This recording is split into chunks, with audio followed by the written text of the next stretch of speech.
আজকেই এখনই প্রশ্নোত্তরের পর্ব আমরা আরম্ভ করব। কর্ডলেস মাইকটা কোথায় আছে?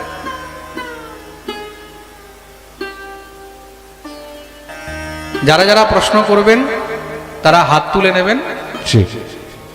যাদের যেই কোনোই প্রশ্ন আছে, হ্যাঁ এবার বলুন কে কে প্রশ্ন করবে, হাত উপরে করো। আচ্ছা, এই যে সামনে আছেন ওনাকে দাও। হ্যালো কৃষ্ণ মহারাজ, এই মালা জপের আগে রাধে রাধে বলো। রাধে রাধে রাধে। বিষয়টা হচ্ছে মালা জপ নেই, বিষয়টা মালা জপ যে আগে বলুন আপনার নাম কি? আমার নাম বঙ্কিম পাল। বঙ্কিম পাল। কোথায় থাকেন? আমি এখান থেকে 15 কিলোমিটার দহগ্রাম। দহগ্রাম, আচ্ছা আচ্ছা বলুন। তো বিষয়টা আমি দেখি যে মালা জপ, এই জপটা এই শাস্ত্রবিধিতে কি বলা আছে, কোন শাস্ত্রে কী কী বলা আছে মালা জপের নিয়মটা। কিন্তু আমি দেখেছি যে মালা জপে কেউ রাস্তায় হেঁটে হেঁটে করছে, কেউ এই ভাগবত পাঠ হচ্ছে এখানেও বসে বসে মালা জপছে। কিন্তু মালা জপের আমার যেটা জানার যে শাস্ত্রবিধিতে কি বলা আছে যে মালা জপের সঠিক শাস্ত্রবিধিটা কি, কেন ভগবান শ্রীকৃষ্ণ বলেছেন যে শাস্ত্রবিধি মুসির্য বর্ততে কামকারত ন সিদ্ধি মবাপনতি ন সুখং ন পরাম গতি। তো সেক্ষেত্রে দেখি রাস্তায় কেউ জুতো পরে মালা জপছে, কেউ রাস্তায় কথা বলতেও মালা জপছে। এই মালা জপের অ্যাকচুয়ালি বিধিটা কি, এটা আমার সবচেয়ে বড় প্রশ্ন। খুব ভালো প্রশ্ন করেছেন উনি। দেখুন, শাস্ত্র সম্মতি বিনা, শাস্ত্রের মতো বিনা তুমি যদি, আমি যেটা কিছুক্ষণ আগে বলছিলাম ওই বিষয়ে উনি প্রশ্নটা করেছেন, তুমি যদি জপ ইত্যাদি করো তাতে না তোমার পরম গতি হবে, না কোনো সুখ হবে, না সুখম না পরাগতিম, এটা শাস্ত্রের মধ্যে বর্ণন রয়েছে। তার জন্যই বারবার বলা হয়েছে যে জপ নিয়ম বিধি ইত্যাদি মেনেই করা উচিত। তা জপের নিয়ম কি? আলাদা আলাদা মন্ত্র ইত্যাদির আলাদা আলাদা বিধি রয়েছে। খুব মন দিয়ে শুনবে কিন্তু, ঠিক আছে? প্রত্যেক মন্ত্রের একরকম বিধি নয়, আলাদা আলাদা মন্ত্রে আলাদা আলাদা বিধি রয়েছে। কিন্তু যখন আপনি কোনো মন্ত্র জপ করবেন, তো মন্ত্র জপের জন্য একমাত্র বিধান হলো এক স্থানে বসে। কোথায়?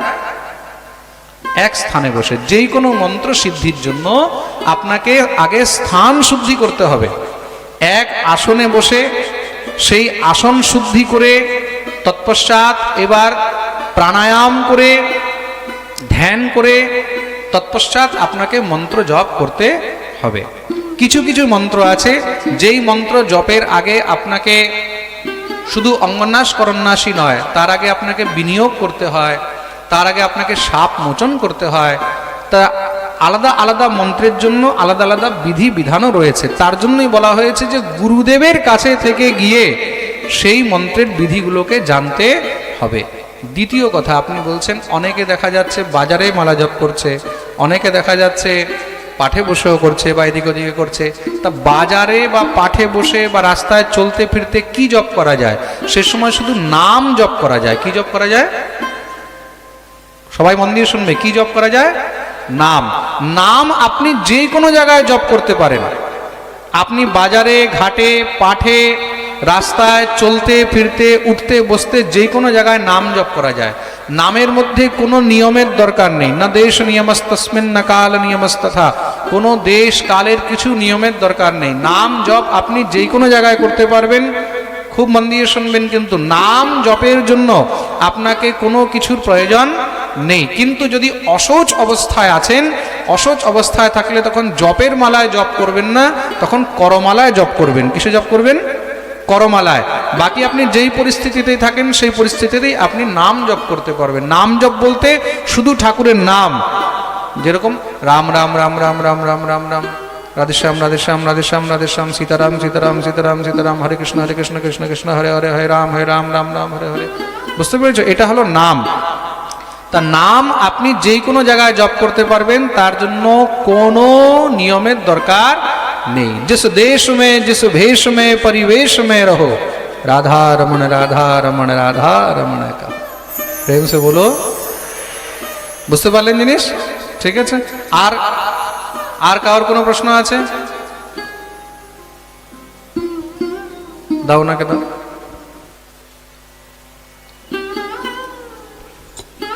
মহারাজ, আপনাকে প্রথমে প্রণাম। প্রণাম। বলছি, আমার প্রশ্ন যে মানে আমরা যে প্রত্যেক দিন যে পিঁপড়া বা সাপ বা বা ইঁদুর এগুলো মানে বাড়িতে আসে, কিছু একটা করে, মারা ভুলবশত হয়তো মারা হয়ে যায়, তো সেইটা কি পাপ হচ্ছে বা এটা? নাম কি আপনার? রাকেশ পট্টনায়ক। রাকেশ পট্টনায়ক, পট্টনায়ক। হ্যাঁ, হ্যাঁ। কোথায় থাকেন? আমি রেডক্রসে থাকি, এই সামনে আর কি। মেদিনীপুরেই? হ্যাঁ, হ্যাঁ, হ্যাঁ। পট্টনায়ক বাঙালি না উড়িয়া? না, বাঙালি, বাঙালি। আচ্ছা আচ্ছা, ঠিক আছে। খুব ভালো প্রশ্ন করেছেন। আমরা যে নিত্য কোনো না কোনো রূপে সাপ পিঁপড়ে ইত্যাদি এগুলো মারতে থাকি, তা সেটা কি পাপ? না, পাপ নয়, এটা পাপ। ঠিক আছে, মনে থাকবে, মনে থাকবে তো? যেই কোনো জীব হত্যা আমাদের দ্বারা হচ্ছে, শাস্ত্রে এতটুকু পর্যন্ত লেখা আছে, আমরা যখন যখন আগেকার দিনে রান্না হতো উনুনের মধ্যে, তা উনুনটাকে আগে লেপাই করা হতো, গোবর দিয়ে আগে লেপা হতো। তা লেপার সময়ও যেই জীব জন্তুদের হত্যা হয় তাতেও পাপ হয়। বুঝতে পেরেছ? প্রেম সে বলো। আর কেউ আছে? এদিকে মায়েদের দিকে কেউ আছে? এই যে দাও সামনে, একজন মাতাজিকে দাও এদিকে। কোথায়? হাত তুলো। রাধে রাধে গুরুদেব, আপনার রাধে। চরণে কোটি প্রণাম। ওই গুরুদেব, আমরা অনেক পাঠ অনেক কিছু শুনি, অনেক জায়গায় শুনি, ইউটিউবে শুনি, আস্থা ভজন এগুলো আমি সবই দেখি। আমার বয়স এখন 48, আমি প্রায় 40 বছর ঠাকুর করছি। যে এবারে বলুন, আমি সংসারী মানুষ, সংসারে থেকে কেমনভাবে মানে ঈশ্বর সাধনা করবো একটু বললে ভালো হয়, মনে হয় সবাই উপকৃত হবে। আপনার নাম কি? আমার নাম রূপালী ঘোড়াই। কোথায় থাকেন? আমি কেশপুর থেকে আসছি। একবার জোরদার তালি, অনেক দূর থেকে এসেছেন। উনি জিজ্ঞাসা করলেন সংসারে থেকে ভগবত ভজন কি করে সম্ভব, তাই তো? দেখুন, যারা সংসারীর জন্য প্রথম হলো সংসার ধর্ম। তা সংসার ধর্ম পালন করতে করতে আপনি যতটুকু ভগবত ভজন করতে পারছেন, সকাল বিকেল, এক ঘড়ি আধি সে পুনিয়াদ, যতটুকু আপনি সময় পাচ্ছেন ততটুকু সময় ঠাকুরের জন্য আপনি বের করুন। 24 ঘন্টা ভগবান আপনাকে দিয়েছে, তাই তো? তা 24 ঘন্টার মধ্যে 24 মিনিট তো আপনি ভগবানকে দিতে পারবেন, বেশি নয়। 24 ঘন্টার মধ্যে 24 মিনিট ঠাকুরের সামনে বসে আপনি হরিনাম। আর কেউ? দাও, ওই মাতাজিকে দাও।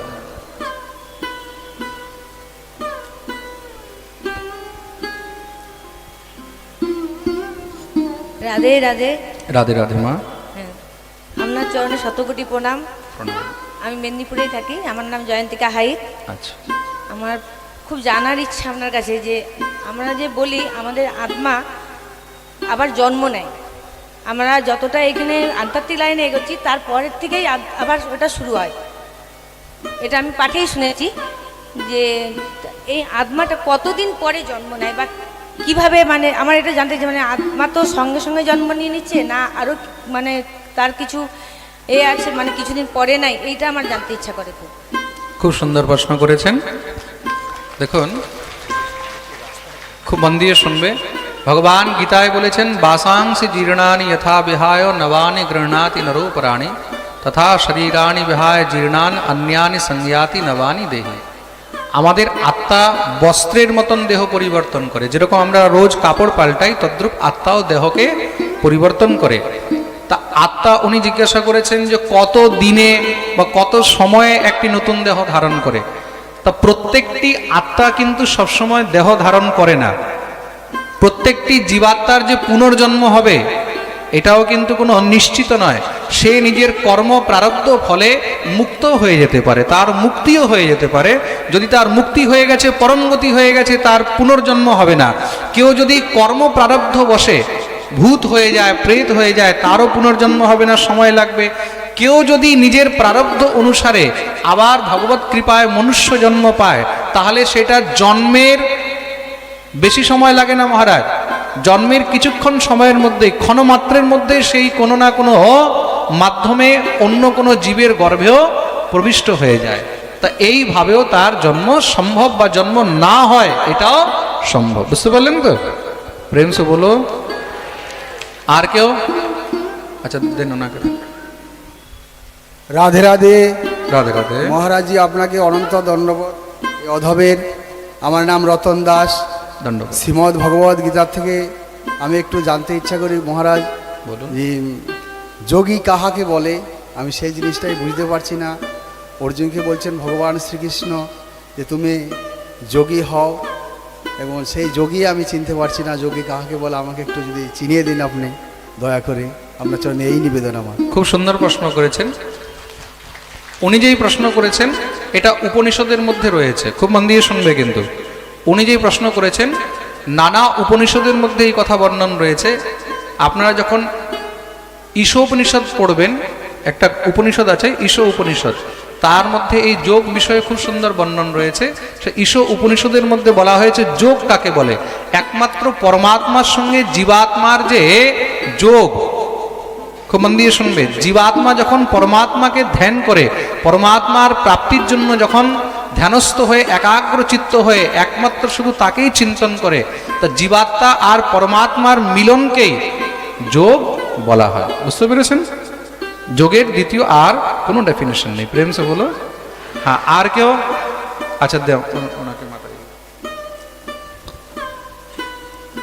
গুরুদেব, আপনাকে শত শত প্রণাম, কোটি কোটি প্রণাম। প্রণাম। আমার নাম গঙ্গোত্রী দাস অধিকারী, আমার বাবার নাম গোবিন্দ। আপনাকে আমি বাবা মনে করতে পারি, আর আমি ভাবছি আপনি যদি আমাকে একবার মা বলে মনে করেন তাহলে আমি খুব ধন্য হব। নিশ্চয়ই আপনি আমার মা, আপনাকে আমি প্রণাম জানাই। আমার প্রশ্ন, যে দামোদর মাসে যে তুলসী গাছে তুলো বেঁধে যে প্রদীপ দেওয়া হয়, যেহেতু তুলসী দেবী, সেই তার কাঠি নিয়ে কৃষ্ণের প্রদীপ দেখানো হয়, এটা কি কতটা যুক্তিসঙ্গত আমি এটা জানতে চাই। তুলসী কাঠিয়ে যে তুলো দিয়ে যে প্রদীপ দেখানো হয়, এটা কতটা ঠিক? ঠিক আছে, আমি বুঝে গেছি। তুলসী তো মাতাজি জিজ্ঞাসা করছেন যে তুলসী কাঠি দিয়ে যে গোবিন্দকে প্রদীপ দেওয়া হয় এটা কি ঠিক কি না, তাই তো? ভগবানের তুলসী অত্যন্ত প্রিয়। তা তুলসী পদ্মপুরাণের মধ্যে, সেখানে কার্তিক মাস ব্রত নিয়মের মধ্যে খুব সুন্দর করে বর্ণন রয়েছে। যেই জীব ভগবানকে তুলসী কাষ্ঠের মধ্যে তুলসী কাষ্ঠের মধ্যে তুলো দিয়ে কি করে আপনারা প্রদীপ দেবেন? একটা এক্সাম্পল ধরে রাখুন, এটা ধরে রাখুন তুলসী কাষ্ঠ, তাই তো? ভাবুন এটা শুকিয়ে গেছে, তুলসী কাষ্ঠের মধ্যে এখানে আপনি তুলোটাকে ভালো করে একদম পেঁচিয়ে নিলেন, সামনে তুলোটা দিয়ে ওইটাকে ঘিয়ের মধ্যে আপনি ভালো করে ডুবিয়ে নিলেন। তৎপশ্চাৎ সেটাকে যেভাবে বাতি জ্বালানো হয় সেভাবে আপনি সেটাকে বাতি জ্বালিয়ে নিলেন, জ্বালিয়ে তৎপশ্চাৎ ঠাকুরকে আপনি সেটাকে আরতি রূপে দেখালেন। এটাতে কি হয়? গোবিন্দ অত্যন্ত প্রসন্ন হন, ভগবানকে তুলসী প্রদীপ অত্যন্ত প্রিয়। প্রেম সে বলো। আর কারোর কোনো প্রশ্ন আছে কি? হ্যাঁ, মাইক কোথায়? ওইদিকে তো হয়ে গেছে, এদিকে দিয়ে দাও। পিছনে তো ওই পিছনে একজন মাতাজি আছে। আচ্ছা, আগে না কেন? উনার একটা প্রশ্ন আছে, দামোদর মাস কবে থেকে? কার্তিক মাস। রাধে রাধে। রাধে রাধে। প্রণাম মহারাজ। প্রণাম। আমি বলছি যে আমার একটা প্রশ্ন, এই যে যদি জীব যদি তার ক্রিয়া বা কর্ম অনুযায়ী সে জন্মান্তর পেতেও পারে বা নাও পেতে পারে, আর যদি বা জন্মান্তর পায়ও সঙ্গে সঙ্গে, তাহলে আমাদের জীবনে এই যে পারলৌকিক ক্রিয়াকর্ম, এই যে পিণ্ডদান, এইসবের কি প্রয়োজনীয়তা বা আমাদের জীবনে এর কি প্রয়োজন, সেটা যদি একটু দয়া করে বলেন। মানে আমরা তো সবাই বলি এই তো শ্রাদ্ধ করা উচিত বা গয়ায় পিণ্ডদান উচিত বা এই ছেলের হাতেই দিতে হবে, তাহলে এইগুলোর উপযোগিতাটা কি, দয়া করে? খুব সুন্দর প্রশ্ন করেছেন। আপনার নাম কি? বনানী পাত্র মহারাজ। কোথায় থাকেন? আমি থাকি মেদিনীপুর টাউনে। আচ্ছা দেখুন, এই মাতাজি না যে প্রশ্নটা করেছে বহুত ইম্পর্টেন্ট প্রশ্ন, কিন্তু কর্মফল অনুসারে মানুষ যদি সব কিছুই ভোগ করছে, মুক্তি বা জন্ম ইত্যাদি, তাহলে আবার পুত্রের পিণ্ড বা শ্রাদ্ধ ইত্যাদির প্রয়োজন কেন? অনেক সময় কি হয়, শাস্ত্র নিহিত যে আমাদের জন্য বিধান দেয়া রয়েছে পিণ্ডদান শ্রাদ্ধ ইত্যাদি কর্ম কিসের জন্য, আমাদের কর্মের মধ্যে অনেক সময় অনেক কমই থাকতে পারে, আমাদের কর্ম অনেক সময় পূর্ণ হয়নি বা কোনো কারণে আমরা কষ্ট ভোগ করছি, তা সেই কষ্ট থেকে আমাদেরকে মুক্তি কে দেবে? তা সেই মুক্তির জন্য যখন আমাদের পরিবার, আমাদের ঘরের মধ্যে আমাদের পুত্র ইত্যাদি, পুত্র মানে কে? পুত্র হলো আত্মজ, আত্মাবেই জায়তে পুত্র, পুত্রের মধ্যে পিতার অংশ থাকে, পুত্রের মধ্যে কি থাকে? পিতার অংশ থাকে। তা সেই পুত্র যখন পিতার নিমিত্তে শ্রাদ্ধ করে, পিণ্ডদান ইত্যাদি করে, অনেক সময় কি হচ্ছে, নদীর মধ্যে জাহাজ যাচ্ছে, বুঝতে পারলেন? জাহাজ নদীর দিয়ে যাচ্ছে, পার হচ্ছে, হঠাৎ করে মাঝখানে কোথাও জাহাজ আটকিয়ে গেল, মাঝখানে কোথাও জাহাজ আটকিয়ে গেল। এখন জাহাজ যদি আটকায়, সেই জাহাজ আপনি আপ তো বেরোতে পারবে না, বেরোতে পারবে? তখন তাকে কি হবে? অন্য জাহাজ দিয়ে টানতে হবে বা তাকে পুশ করতে হবে, ধাক্কা দিতে হবে, কেন বলে তাকে বের করতে হবে, তাই তো? না হলে তখন সে সেখানেই আটকিয়ে থাকবে। তদ্রূপ কোনো জীবাত্মা যদি নিজের কর্মগতির কারণে কোথাও আটকিয়ে আছে, কোনো জনিতে আটকিয়ে আছে, কোনো রূপে আটকিয়ে আছে, তখন তাকে সেখান থেকে উদ্ধার করার জন্য অন্য কোনো না কোনো পুত্র হোক, সন্তান হোক, ভাই হোক বা বন্ধু হোক, কার না কার দ্বারা যখন তার নিমিত্তে সৎকর্ম করে তাকে যখন পুশ করা হয় বা তাকে যখন টানা হয়, তার মাধ্যমে সে সেই জীব সেখান থেকে মুক্তি পেয়ে যায়। যেরকম এক্সাম্পলটা দেখুন, ভাগবতেই আপনারা শুনলেন ধুন্ধুকারী চরিত্র, শুনেছেন তো? ধুন্ধুকারী কি নিজের কর্মের অনুসারে সে প্রেত হয়েছে, প্রেত হয়েছে কিসে? নিজের কর্ম অনুসারে, কিন্তু তার উদ্ধার হচ্ছে না। তখন সে নিজের ভাই গোকর্ণকে কি বলছে? বলে তুমি কোনো কৃপা করো, তুমি কোনো উপায় করো, কেন তোমাকে আমাকে পুশ করতে হবে বা তোমাকে আমাকে টানতে হবে, জীবাত্মা এখানে আটকিয়ে আছে। তো গোকর্ণ তার নামে কি করলেন? সৎকর্ম করলেন। কি করলেন? ভাগবত সপ্তাহ দিলেন তো, আর তার মাধ্যমে কি হলো? ধুন্ধুকারীর উদ্ধার হলো। তা কখনো কখনো আমাদের কর্ম দ্বারা আমরা নিজের কর্মফলে কোথাও আটকিয়ে আছি, বাধিত আছি, কিন্তু কার পুণ্যের প্রতাপে, তার সহযোগে সে আমাদের উপরে কৃপা করলো, নিজের পুণ্য আমাদেরকে দিল বা আমাদের জন্য কোনো সৎকর্ম করলো, তার মাধ্যমে আমাদেরও কল্যাণ হয়ে যায়। এই যে ভাগবত সপ্তাহ হচ্ছে, এই ভাগবত সপ্তাহ কিসের জন্য হচ্ছে? এটা কোনো ব্যক্তিগত কাজের জন্য হচ্ছে না, এই ভাগবত সপ্তাহ কমিটির দ্বারা সবার মঙ্গলের জন্য হচ্ছে। তার মানে কি, এইখানে এই পাঠের মধ্যে যাদের সহযোগ আছে, যারা অংশগ্রহণ করেছেন, যারা পাঠ শুনছেন, যারা এই পাঠের প্রসাদ গ্রহণ করছেন, তাদের সবার মঙ্গল হবে। বলিয়ে ভক্তবৎসল ভগবান।